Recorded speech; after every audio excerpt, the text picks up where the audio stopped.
Senator, reaksyon po muna ninyo doon sa naging pahayag nga ng Pangulong Bongbong Marcos Jr. na kung hindi siya naging Pangulo o nakaupong Pangulo ngayon, ay kasama po siya sa mga kababayan po natin ngayon na nananawagan, nagpoprotesta laban po sa katiwalian. Ano bang masasabi po ninyo?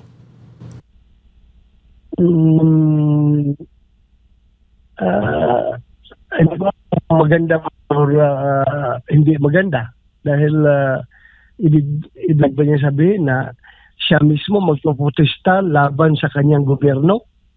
So hindi ko masyado masiguro kung maganda ba yan o hindi maganda. Kung siya ay kung siya lang daw ang tatanungin, kung hindi lang siya nakaupo ngayon bilang Pangulo, ay kasama po siya, kaisa po siya sa mga kababayan po natin na lumalaban o nagpoprotesta laban sa korupsyon sa gobyerno. Well, first impression, maganda pakinggan. Maganda pakinggan na siya nakikisimpatya sa mga kababayan na ngayon ay galit na sa nangyayaring malakihang nakawan sa kabanang bayan.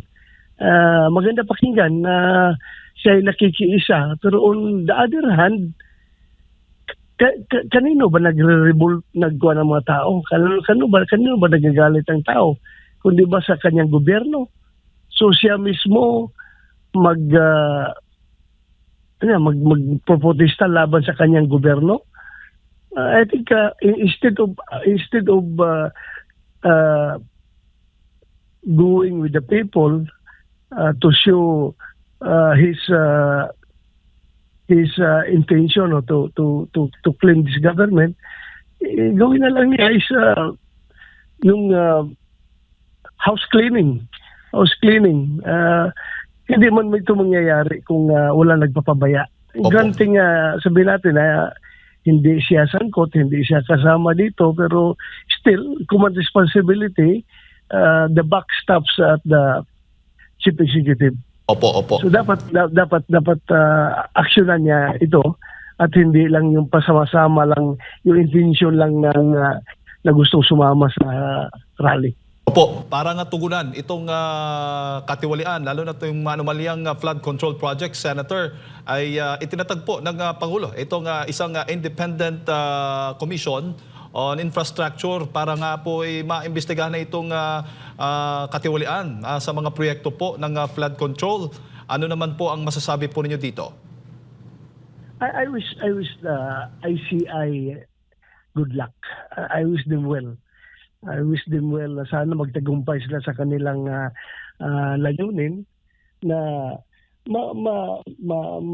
mapapanagot ang mga involved dito sa malawakang korupsyon. Opo. Pero mag-succeed sila sa kanilang layunin. Tayo naman lahat ay gustong maimbestigahan at mapapanagot yung mga sangkot dito. So I wish them good luck. Opo. Kahit nga po ang Speaker of the House na si Martin Romualdez at ang mga kaalyado nito ay hindi ligtas rin daw, sabi ng Pangulong Bongbong Marcos Jr. sa magiging investigasyon ng independent commission na ito patungkol nga po dito sa flood control anomalies. Yeah, I hope it does not it is not being reduced to lip service. People are getting impatient. People are looking for results. So sana action, hindi lip service lang. Opo, pinangalanan din po ng Palasyo kamakailan yung mga bubuo nitong Independent Commission, Senator, na pinangungunahan nga ni na dating DPWH Secretary Rogelio Singson at SGB Country Managing Partner Rosana Fajardo bilang mga commissioner sa binuong Independent Commission for Infrastructure. Itinalaga din bilang Special Advisor nitong ICI si Baguio City Mayor Benjamin Magalong at investigator ng commission. Anong masasabi po ninyo? Well, yung yung mga membro, no, I have no personal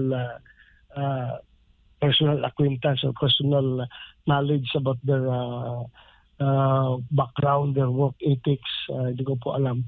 Pero ako nasayangan lang kasi si Mayor Magalong ay ginawa lamang na advisor instead of being the chairman supposed to be sa yung commission na yan. But I know mayroong mga legal or whatever issues na sangkot na involved dito, kaya siguro hindi siya ginawang membro, chairman or kahit membro man lang. Pero ginawa lang siyang advisor. Maganda sana kung siya nag-chairman dito para makita talaga kung sa Bisaya pa makita ang katag.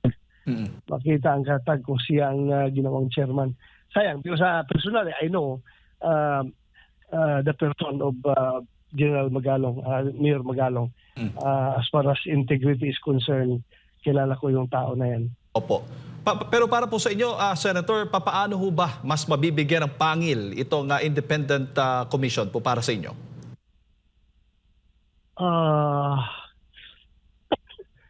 Ay siguro kung bigyan ng mas maganda sa kung mayroong legislation na nagbaback up sa creation ng committee na yan. Kaya this is only my own opinion, no? Pero legislation will not come instantly. Kailangan niya ng panahon para paggawa ng legislation. So kailangan ito ng immediate action. So okay na lang rin na ito spawned by executive action, not by legislation. So maganda na rin para mabilis na makakilos yan. Yung commission na yan. Opo.